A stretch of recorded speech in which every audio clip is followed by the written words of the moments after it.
mucho ha llovido desde Ramón y Cajal cuando descubre la arquitectura cerebral y a partir de ahí pues vivimos ese gran auge de la neurociencia que pues nos llevó a explorar el cerebro, lo que es la ciencia más moderna de nuestros siglos, pues a explorar el cerebro como el asiento o localizar allí la psicología. Pero desde hace...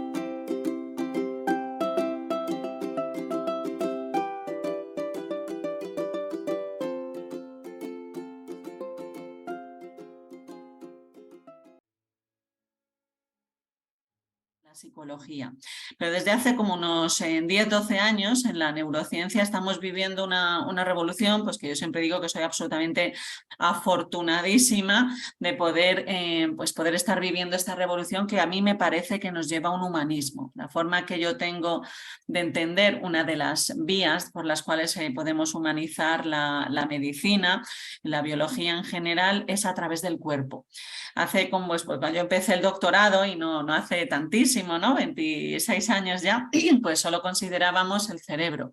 Hoy en día, afortunadamente, consideramos la interacción que hay entre los órganos y el cerebro. Entonces, esta nueva neurociencia, que es la neurociencia interoceptiva, pues sobre todo lo que nos está permitiendo ver es que en nuestro propio cuerpo tenemos un gran aliado, una gran herramienta y una gran medicina, como podría haber dicho, pues no solo Hipócrates, sino Galeno, Avicena y muchos antes, ¿no? Incluso el grandísimo Imhotep de Egipto.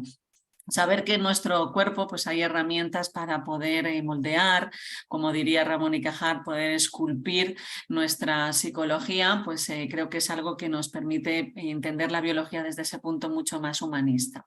Entonces yo en el laboratorio lo que hacemos es que investigamos la relación que hay entre el cerebro y el corazón. He de decir que es mi tema favorito, la relación corazón-cerebro, la relación que hay entre el intestino y el estómago con el cerebro, pues todo para el estado de ánimo, los procesos de aprendizaje, pero los 2 últimos años estoy más centrada en el análisis de unos datos que son unos experimentos que hicimos sobre la influencia que tiene la respiración por ambas fosas en el cerebro. Entonces fijaros, ¿no? Que ya para empezar, pues hay que decir que cuando empezamos a diseñar este experimento no teníamos dispositivos para medir la influencia de la respiración en el cerebro, porque siempre se ponía la típica banda en el pecho, pero una de nuestras preguntas era ya, pero es que tenemos 2 fosas. Bueno, pues entonces empezamos a desarrollar con los ingenieros dispositivos para ello. Entonces lo que hacemos es ver cómo influye la respiración por cada una de las fosas en el cerebro, cómo podemos aprender a respirar para lidiar con pues, algunas situaciones, en este caso que sean un poquito más difíciles, y cómo la presencia o el control voluntario o el prestar atención a las sensaciones de nuestro cuerpo y en concreto a las de la respiración, pues puede servir como otra herramienta para influir o moldear la dinámica neuronal. Entonces, mi propuesta es contaros un poco qué es esto de la neuroanatomía de la respiración. Entonces, a ver, si lo pongo aquí en grande, pues vamos a ver, aquí estamos viendo un corte del cerebro, pues donde nos fijaríamos, si lo hubiéramos separado en los 2 hemisferios, pues estaríamos un poco en esa parte central. Y nos fijaríamos un poco en esta estructura que es el tronco del encéfalo, a la que siempre habíamos mirado desde un punto de vista muy pasivo. Es decir, era una estructura que daba cuenta de lo que pasaba en los órganos, ¿no? Era una estructura muy vinculada a los procesos de control automático visceral, importantísima. Sin embargo, hace 7 años ya se descubrió una estructura que es el complejo Prebotzinger, que primero pues, se descubrió en un modelo animal y luego, como publica este artículo que está publicado en la revista Brain, se descubrió también en seres humanos. Esta estructura que está en el tronco del encéfalo, este complejo Prebotzinger, era muy importante porque lo que se ha visto es que las neuronas que pertenecen a este núcleo dan cuenta de lo que está pasando en el proceso respiratorio. Se han identificado neuronas que responden al inicio de la inspiración, neuronas que responden a la finalización de la inspiración. Muy importante, hay algunas neuronas que dan cuenta de esa apnea que podemos dejar entre el tiempo que tardo en inspirar y cuando acabo de exhalar, pues si hago un poco de vacío, eso es lo que se llama la meseta respiratoria, que por cierto nosotros estamos viendo que es fundamental, ¿no?, para la dinámica neuronal. Entonces de repente esta estructura pues se convertía en una suerte de chivato que informaba al cerebro o que daba cuenta, codificaba cómo estábamos respirando. Esto fue tenido en cuenta primero por la Universidad de Stanford, un investigador que cuenta que al leer estos artículos dijo, bueno, pues entonces, ¿para qué necesita el cerebro una estructura que permita saber exactamente cómo respiramos? Entonces él dijo, muy abierto, ¿no?, maravilloso, dijo, bueno, pues entonces debe ser que el cómo respiremos influye en la dinámica neuronal. Y entonces a partir de ahí se empezó a analizar, como digo, primero en estudios animales y luego hizo en la Universidad de Nueva York algunos estudios intracraneales y luego estudios de neuroimagen para ver qué es lo que estaba haciendo esa estructura que es el complejo Krebs-Botzinger. Entonces se descubrió que esa estructura que, como digo, pues codifica cómo estamos respirando, le pasa esa información, le envía esa información de forma ascendente, es decir, hacia arriba en el cerebro y no hacia abajo, como se esperaba. Hacia arriba se lo manda a ciertas estructuras que están relacionadas ya más con procesos tanto emocionales como cognitivos, como es el locus coeruleus. Entonces, a partir de ahí, pues se empezó ya como a sospechar que la respiración pues, podía estar influyendo en esos procesos que pues, llamamos a veces superiores.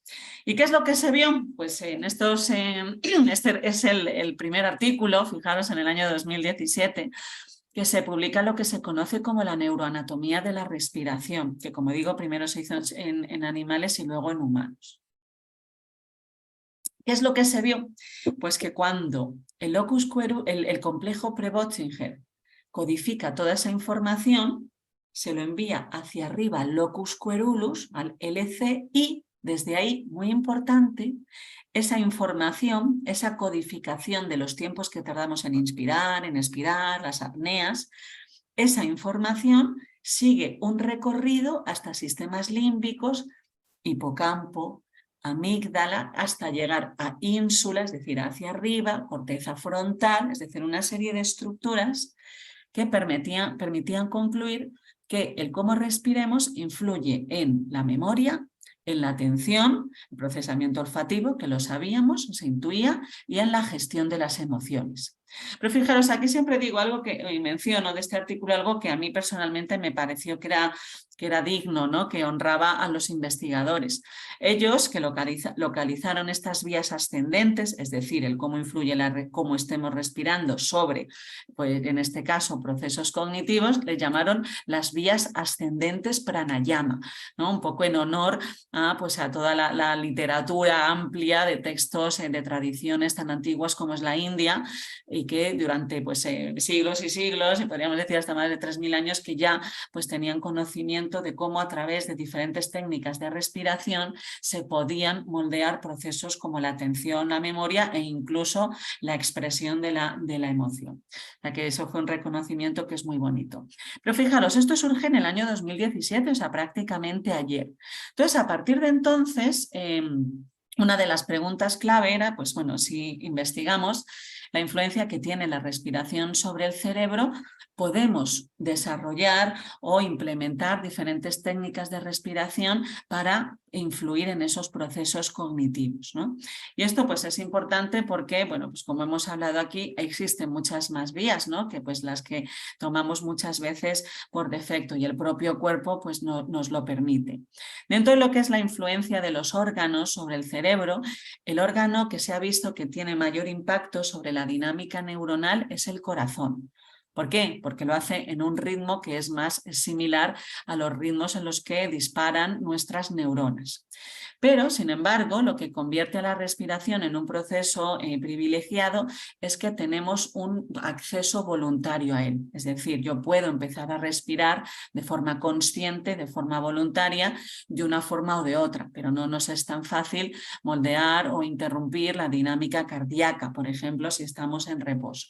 Entonces, esto es lo que convierte a la respiración pues, uno de los procesos que más estudiamos porque es el acceso directo. Esta es una gráfica que yo suelo poner porque, bueno, quizá son muchos detalles técnicos que pues a aquella persona que no esté tan interesada en la neuroanatomía de la cognición, pues no importan tanto. Pero fue muy importante desde un punto de vista científico. ¿Por qué? Porque representan las áreas del cerebro que están influenciadas por la respiración. ¿Y por qué es importante? Pues porque no todas las áreas del cerebro responden al proceso de la respiración. Esto fue una batalla muy importante. ¿Por qué? Pues porque los que estaban en contra de que los órganos influían sobre el cerebro, pues decían, bueno, pues el cerebro responde a la respiración porque es casi un problema de oxigenación. No todo el cerebro responde. Entonces, ¿qué estructuras del cerebro responden o se pueden ver influenciadas por cómo respiremos? La amígdala.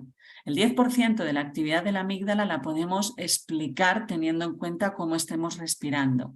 La amígdala es la estructura cerebral quizá más involucrada en la emoción. Es una estructura cerebral que si se hiperactiva, pues somos más propensos a tener reacciones a lo mejor un poquito más agresivas. Es fruto, hay una hipertrofia, aumenta la amígdala cuando tenemos un estado, por ejemplo, de estrés, de ansiedad. Poder influir en la actividad de la amígdala, reducirlo, es muy importante. Entonces, lo que nos dice la literatura es que a la amígdala le influye más el proceso de exhalación que el proceso de inspiración. Por eso, lo que se ha visto y se ha documentado en diferentes estudios, experimentos que se han hecho, es que si nosotros, por ejemplo, estamos en una situación en la que nos sentimos nerviosos, estamos un poquito más agitados, una de las herramientas que tenemos para intentar reducir la cantidad de recursos neuronales dedicadas a esa agitación es respirar, pero ralentizando la respiración. ¿Y cómo lo conseguimos? Prolongando el tiempo que tardamos en exhalar. Y esto lo hemos entendido a través de la dinámica de la amígdala, pues para que la amígdala tiene una dinámica que quizás es más lenta que otras estructuras. Cuando nosotros inspiramos, estamos activando ciertas zonas del cerebro. Y esto se ha visto con estudios de resonancia magnética funcional. Al inspirar, se activan ciertas estructuras, por ejemplo, la ínsula, que es la zona más involucrada en la idea de la identidad, la corteza orbitofrontal, que está muy relacionada con procesos de bienestar, de calma, partes temporales, que están muy involucradas, por ejemplo, en proyecciones de la memoria. Entonces, esas estructuras se activan cuando inspiramos, ¿vale? Por ejemplo, sabéis que el momento en el que tenemos mayores recursos neuronales dedicados a la memoria es cuando inspiramos por la nariz. ¿Vale? Si inspiramos por la boca, no tenemos tantos recursos neuronales dedicados a la memoria. ¿Vale? Y eso es muy importante. Ahora, luego volvemos a ello. Entonces, cuando inspiramos, activamos ciertas estructuras. Cuando exhalamos, se inhiben, se relajan, reducen su actividad hemodinámica y eléctrica ciertas estructuras, entre otras la amígdala. ¿Pero qué pasa? Que la amígdala necesita más tiempo para relajarse que el tiempo que necesitan las estructuras cerebrales que se activan para activarse, ¿vale? Por tanto, si el tiempo que yo tardo en exhalar es corto, a la amígdala no le ha dado tiempo a reducir significativamente su actividad. Por tanto, según dijo un estudio de la Universidad de Tokio, para relajarnos, en este caso para relajarnos, no una respiración basal, para poder relajarnos si tenemos una situación que está siendo un poquito agitada en este momento, para relajarnos, el tiempo que tardemos en exhalar tiene que ser aproximadamente el doble que el tiempo que hemos tardado en inhalar. Porque si no, a la amígdala no le va a dar tiempo a reducir su actividad. Y esto es importante porque según han visto estos estudios, el proceso de relajación de la amígdala por respiración puede tener una memoria de hasta 2 horas. ¿Qué significa esto? Pues lo que ellos han visto en diferentes experimentos es que si nosotros tenemos una situación, vamos a tener una situación que nos estresa, un examen, por ejemplo, en el tiempo de las 2 horas antes puedo hacer un ejercicio de al menos 15 minutos donde estoy exhalando con un tiempo que es el doble de la inhalación. Imaginaros que lo hago 1 hora antes. 10 minutos donde intento prolongar hasta que sea el doble el tiempo que tardo en exhalar. Entonces, ese periodo que he hecho de ese tipo de respiración, de ralentización con la prolongación del tiempo de exhalación, mantiene efectos en la amígdala de hasta 2 horas. O sea, que fijaros qué forma, ¿no? O sea, que en ese sentido, como tenemos esa herramienta que nos puede ayudar a calmarnos, ¿vale? Entonces, esas son las estructuras que deben calmarse.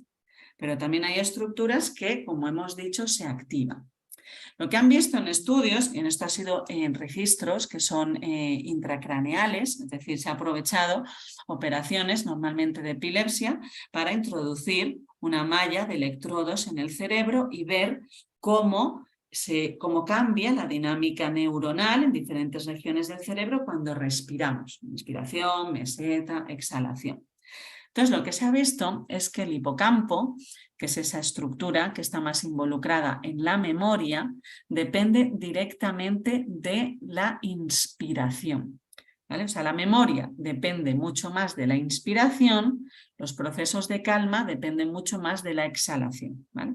Entonces, lo que se ha visto es que cuando nosotros empezamos a inhalar, empezamos a tomar el aire, unos 300 milisegundos después de empezar a tomar el aire, se produce ¡pum!, una sincronización en las neuronas del hipocampo.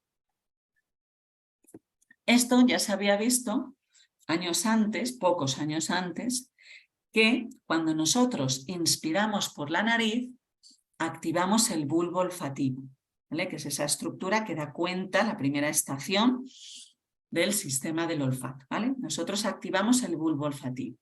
Pues el bulbo olfativo está directa anatómicamente conectado con el hipocampo, ¿vale? Esto convierte al olfato en el sentido más vinculado a la memoria, ¿vale? Que esto nos llevaría a muchas literaturas, ¿vale? Entonces, en el momento en que empezamos la inhalación, el bulbo olfativo reconoce que estoy inhalando por la nariz y envía en 300 milisegundos un pulso eléctrico fuerte al hipocampo. Este impulso eléctrico fuerte hace que las neuronas del hipocampo se alineen, se sincronicen, formen un circuito. Es decir, se dice que la inhalación por la nariz produce una coordinación de las neuronas del hipocampo. Por tanto, mis neuronas del hipocampo, que es la estructura más involucrada en la memoria, tienen una mayor estructura y por tanto pueden codificar más información. Y esto lo hace ¿por qué? Porque la respiración, al ser lenta, controla los ritmos altos del hipocampo. Esto es una sincronización muy bella donde en los ritmos lentos coordinan a los rápidos en el cerebro.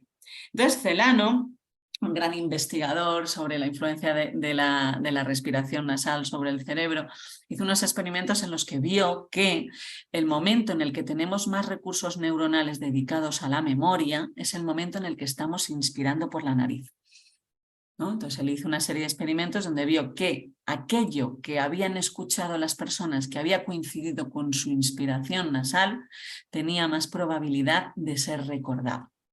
Y entonces ahora nos vamos a lo que nos documenta pues la literatura, pues que nos dice que la mayoría somos, la mayoría somos respiradores bucales y no nasales. Eso tiene muchos problemas a nivel del sistema inmune, pero a nivel de cerebro pues ya lo habéis visto, perdemos uno de los grandes marcapasos de la dinámica neuronal, que es la respiración nasal, ¿vale?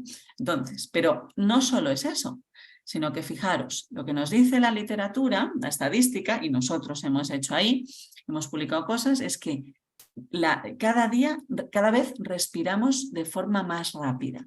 A medida que tenemos un mayor ajetreo, que tenemos una vida más ajetreada, la respiración es más rápida. Entonces, imaginaros, si yo inspiro, lo hago muy rápido, mi hipocampo, cuando ya se estaba organizando, ya estoy exhalando. ¿Vale? Pero encima la exhalación es muy corta, por tanto a mi amígdala no le ha dado tiempo a calmarse.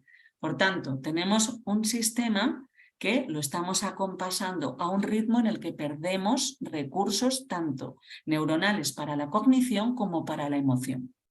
La respiración lenta tiene beneficios por todas partes, ¿vale? Y luego lo vamos a ver. Pero entonces hemos dicho que respirar, inspirar principalmente y respirar por la nariz está influenciando la dinámica neuronal. Pero nosotros, la gran parte del tiempo, estamos respirando de una forma automática. Yo no estoy siendo consciente de cómo estoy respirando porque estoy haciendo otras muchas cosas. Pero ¿qué pasa cuando tomamos un control voluntario de la respiración? Pues fijaros qué bonito. Solo por prestar atención a mi respiración, sin cambiarla, que bueno, aquí hay mucho de qué hablar, pero sin cambiarla, la influencia de la respiración sobre el cerebro aumenta. Es decir, si mi respiración está influyendo en mi memoria y mi respiración está influyendo en mi emoción todo el día, si yo dedico una parte de mi tiempo a observar de forma consciente, a contemplar, intentando no cambiar mi respiración, la influencia de la respiración sobre el cerebro es mayor. Por tanto, tengo mayor influencia sobre mi propio cerebro. Sarah Lazar en la Universidad de Harvard hizo una investigación donde vio que aquellas personas que tenían control sobre su respiración tenían mayores cambios cerebrales a la hora de realizar cualquier tarea cognitiva. Es decir, tenemos más influencia directa sobre nuestro cerebro, ¿no? Como poniendo otra vez al gran Cajal, somos un poco más escultores de lo que ya somos, ¿no? Entonces, fijaros, solo por tomar ese control voluntario de la respiración, por dar cuenta de cómo es nuestra respiración. Pero hemos dicho que pues es para poder cambiar la respiración, sabemos que hay diferentes formas. Uno de los procesos más importantes es decir, bueno, pues estoy pasando por esta situación, algunas son más fáciles, otras son un poco más difíciles, y hay que desarrollar esa conciencia del propio cuerpo. Y dentro de ellas, la principal, o más estudiada a lo largo de toda la historia de la humanidad, es el dar cuenta de cómo estamos respirando. Entonces, hasta que no demos cuenta, hasta que no tengamos ese control voluntario, que no significa controlarla, sino contemplar la respiración, pues si no doy cuenta de cómo estoy respirando, no puedo cambiarla. Entonces, una vez que ya pues, y nos intentamos concienciar un poco de que en la respiración tenemos un aliado, uno de los procesos que más se había estudiado en la literatura, pero más con estudios más de psicología, psicobiología, pero no tanto de neurociencia, era la ralentización de la respiración. Respiramos aproximadamente unas entre 15 y 18 veces por minuto y cuando estamos sentados. Y esto nosotros lo hemos medido en el laboratorio y la verdad que era sorprendente el cómo respiramos, ¿no? Y sorprendente no para bien. Entonces, ¿qué significa la respiración lenta? Bajar a unas 6 respiraciones por minuto. Entonces ya había bastante literatura, como digo, más de psicobiología, sobre que la respiración pues, podía tener un efecto que fuese analgésico. Pues nosotros hicimos un experimento pues justo antes de la pandemia, la verdad que tuvimos suerte, acabamos justo antes. Era un grupo de personas que estaba en Madrid y otro grupo de personas estaba en Vitoria. Era un grupo de personas que habían sido seleccionadas por tener dolor crónico, en este caso por discopatía. Entonces, lo que se hizo con este grupo de personas fue, durante 2 meses, enseñarles a dar cuenta de las sensaciones de su cuerpo, a dar cuenta de sus estados mentales, pero sobre todo se les enseñó técnicas para ralentizar la respiración. Y en este caso, lo que era más importante era a dar cuenta de prolongar el tiempo que tardamos en exhalar. Entonces, uno de los grandes errores que nos encontrábamos era que, pues lo que tendían a hacer muchas personas era, inspiro como de una forma profunda y muy abrupta, muy rápido, retengo y luego ¡pum!, lo suelto. Y es ralentizado. La ralentización, para que no active amígdala, tiene que ser muy suave, ¿no? En algunas técnicas, en este caso tibetanas, utilizaban el poner un espejo en la nariz y no tenías que empañarlo. Pues esto es lo que le decíamos, muy suave, inspira y muy suave, más largo, exhala. Si exhalamos por la nariz, soltamos mucho más aire de una vez. Intenta hacerlo por la boca. Entonces, una de las cosas, así como antes decía la doctora Alejandra, ¿no?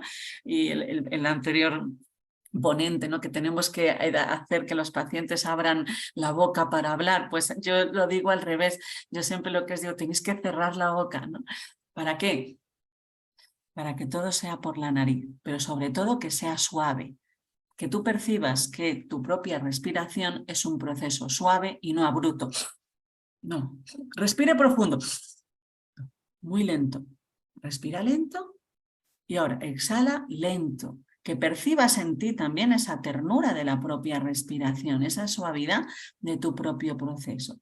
Entonces, lo que nosotros observamos, que hemos publicado, pues cuando fue, antes de Navidad, o no me acuerdo, en PLOS ONE, es que bueno, observamos una reducción en ciertos factores inflamatorios, en el cortisol, pero también observamos cambios significativos en diferentes constructos psicológicos, como el sentirse bien, la ingesta de medicación, eso también se redujo, el llevar mejor aceptación de la situación, mejores medidas de calidad de vida, ¿no? ¿Por qué? Pues porque muchas veces, como ya habíamos observado, hizo unos experimentos fantásticos en la Universidad de Burdeos, especialmente cuando hay dolor crónico, se produce una amplificación del dolor como anticipación, ¿no? Entonces, en este proceso de amplificación del dolor, la respiración nos puede ayudar mucho. Entonces, con todos bueno, pues estos estudios que nosotros estamos haciendo en el laboratorio sobre la respiración, la influencia de las dos fosas, estamos viendo cómo una fosa influye más en el hemisferio contralateral y la otra en el otro hemisferio, algo que no se conocía. Pues lo que intentamos es que pues, cada uno en su propio cuerpo sienta que tiene aliados suficientes para lidiar con ciertas situaciones, es decir, que nuestro propio cuerpo, sentir que en nuestro propio cuerpo pues también hay esas herramientas, ¿no? que nos ayudan, pues yo creo que es parte también de esa humanización, ¿no? De cómo pues podemos percibir el cuerpo como algo que es integral, como algo que tiene pues capacidades propias que pueden utilizarse como complemento no digo a terapia, farmacología, no digo que sea excluyente, pero reconocer en sí mismo el cuerpo como propio y habitarlo, yo creo que debiera ser parte también de esta medicina humanista que también y con esta labor tan maravillosa defendéis.